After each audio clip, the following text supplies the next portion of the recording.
Hello everyone. तो जैसा कि हमने लास्ट एपिसोड के एंड में देखा था कि वो बंदा अपने आदमियों के साथ नीचे आता है और उसका स्नेक एक स्ट्रॉन्ग एनर्जी रिलीज करता है, जिसे देख मास्टर कहते हैं मुशिन मैं यहाँ पर हूँ। अब आगे हम देखते हैं उन लोगों को देख एक एल्डर कहते हैं कहा जाता है किंग नायू बस 14 साल की उम्र में ही शाओ युआन डानरुला में पहुंच गया था और जब ये 16 साल का हुआ तो नान ली शाओ डाओ इसे अपने साथ ले गए। पर मैंने सोचा नहीं था कि आज हमारी मुलाकात इससे होगी। जिस पर एक लेडी कहती है 30 साल से भी कम उम्र में ही ये क्वाशी युआनिंग रिलम में पहुंच गया है। ये तो सच में तियानवु रॉयल फैमिली का नंबर 1 जीनियस होने के काबिल है। तो ली जिफान कहता है पर यूफेई तो 20 साल का भी नहीं है। दूसरी तरफ जिहान भी उन लोगों को देख सोचते हुए कहती है ये तो मेरे अंकल हैं, पर ये अचानक से यहाँ क्यों आए हैं। तभी यूफेई नानियों से पूछता है मुझे नहीं पता आप यहाँ क्यों आए हो। तो नानियों उससे कहता है आज मैं यहाँ 2 काम से आया हूँ। पहला तुम्हें इनोसेंट प्रूफ करने के लिए और दूसरा अपने तियानवु इमॉर्टल सेक्ट को एक ब्राइट वर्ल्ड देने के लिए। और वहाँ के सारे लोगों से कहता है मुझे पता है तुम सब ताई बाई क्लान के बहुत ही पावरफुल डिसिपल्स हो और यूफेई ने तुम्हारे डिसिपल्स को हर्ट किया है, क्यों है ना। तो एक एल्डर आगे आकर कहते हैं हाँ यूफेई ने बहुत ही बुरा क्राइम किया है। इसने मेरे 9 इमॉर्टल सेक्ट के लोगों को मारा है, साथ ही एल्डर फेंग भी इसके साथ मिले हुए हैं।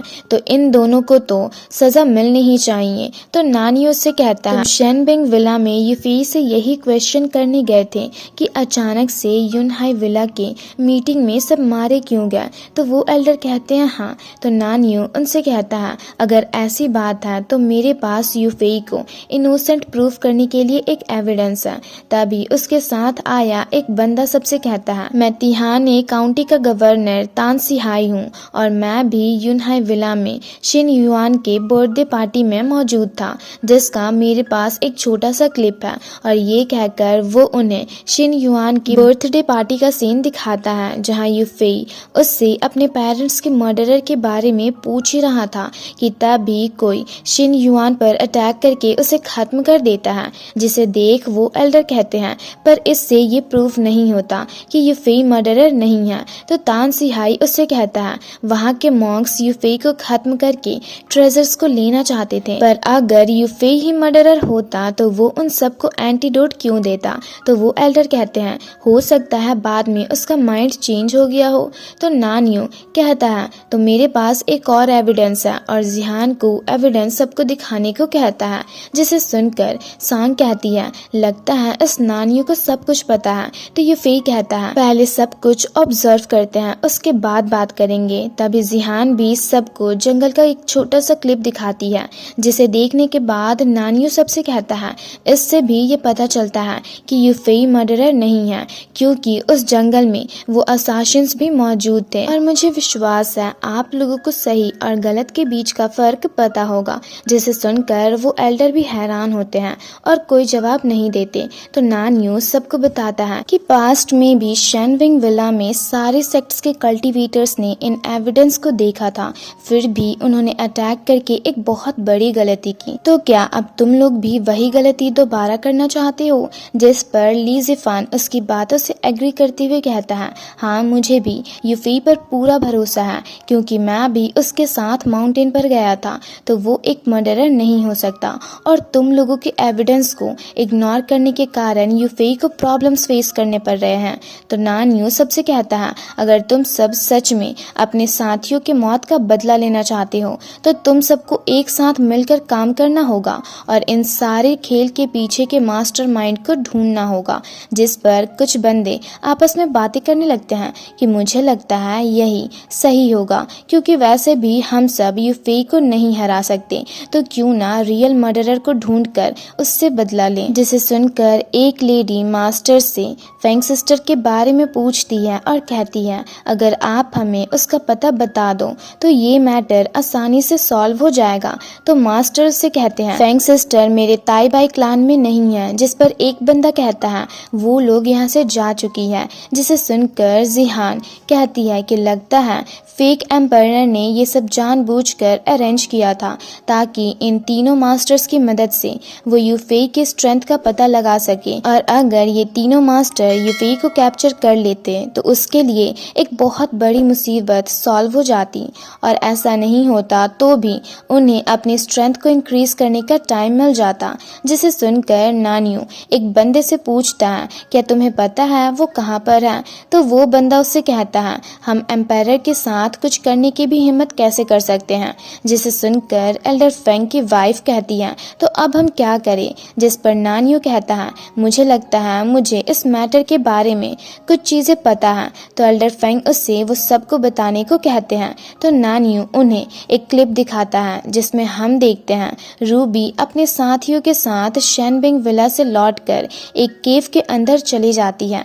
जिसे देख एक एल्डर कहते हैं, अच्छा तो ये लोग डुलोंग केव के अंदर गए हैं। जिसे सुनकर सब आपस में बातें करने लगते हैं कि आखिर ये चल क्या रहा है। तभी नानियो सबसे कहता है, 1 साल पहले अंकल जियो वांग ने मुझे बताया था कि इम्प्रेस के ऊपर मर्डर का शक है। जिसे सुनकर मैंने काफी सारी इन्वेस्टिगेशंस की तो मुझे पता चला कि उनकी बातें बिल्कुल सही है। जिसे सुनकर सब चौंक जाते हैं। तो नानियो कहता है, और यही नहीं, मुझे ये भी पता चला है कि वो फेक इम्प्रेस है। तो वो लेडी उससे पूछती है, क्या इसका कोई एविडेंस है? तो नानियो जिहान की ओर इशारा करते हुए कहता है, इसका बेस्ट एविडेंस वो है, और जिहान को सब कुछ बताने को कहता है। तो वो सबको बताती है कि मैं तियानवू एम्पायर की एल्डेस्ट प्रिंसेस मू जिहान हूँ, और एक ड्रैगन को समॉन करती है। जिसे देख सब चौंक जाते हैं। वहीं वो लेडी उस ड्रैगन के बारे में सबको बताती है। तभी जिहान अपना प्रिंसेस सील दिखाते हुए सबसे कहती है, ये मेरे डैड ने मुझे दिया है। जिसे देख एक एल्डर कहते हैं, इस ड्रैगन और सील के जरिए ये कंफर्म हो गया कि यही प्रिंसेस है। जिसे सुनकर वो लेडी कहती है, मैंने सोचा नहीं था कि ऐसा कुछ भी होगा। तो नानियो कहता है, बस यही नहीं, उस दिन शैनबिंग विला में जिस ली गुशान ने एक्शन लिया था वो भी फेक एम्पायर था। जिसे सुनकर वो एल्डर चौंक कर कहते हैं, क्या वो भी फेक इम्प्रेस ने ही प्लान किया था? तो नानियो कहता है, फेक इम्प्रेस का एक्शन बस 9 इमॉर्टल सेक्ट के लिए था ताकि वो यूफेई से हार जाए तो वो उस सिचुएशन का फायदा उठा सके। तो वो एल्डर गुस्से से कहते हैं, मैंने सोचा नहीं था कि फेक इम्प्रेस इतनी चालाक है।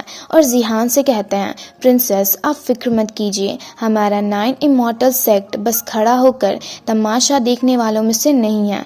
इसलिए आपसे रिक्वेस्ट है कि आप चाओस का ऑर्डर लेकर हमारे तियानवू एम्पायर को रेस्क्यू कर लो। जिसे सुनकर वहाँ के सारे बंदे उस एल्डर का साथ देते हुए कहते हैं, हाँ हम उन्हें नहीं छोड़ेंगे। वहीं जिहान अपने प्रिंसेस सील और ड्रैगन को रख लेती है। तभी नानियो उससे कहता है, एल्डेस्ट प्रिंसेस के नाते तुम्हें ही बैनर को कैरी करना चाहिए और फेक एम्प्रेस पर अटैक करने के लिए 9 इमॉर्टल सेक्ट को लीड करना चाहिए, और उसके बाद मुझे तियानवू एम्पायर में शांति दिलाना भी तुम्हारी जिम्मेदारी होगी।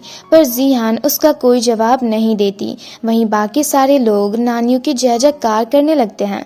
तो वहीं यूफेई सोचते हुए कहता है, ब्रदर नानियो का अपीयर होना तो बहुत अच्छी बात है, पर फिर भी मुझे ऐसा क्यों फील हो रहा है कि अब भी ये सारी चीजें, ये सारी सिचुएशंस किसी के अंडर कंट्रोल में है। और इसी के साथ ये एपिसोड यहीं पर खत्म होता है। तो अगर आप लोगों को ये वीडियो अच्छी लगी तो वीडियो को लाइक और चैनल को सब्सक्राइब कर दें।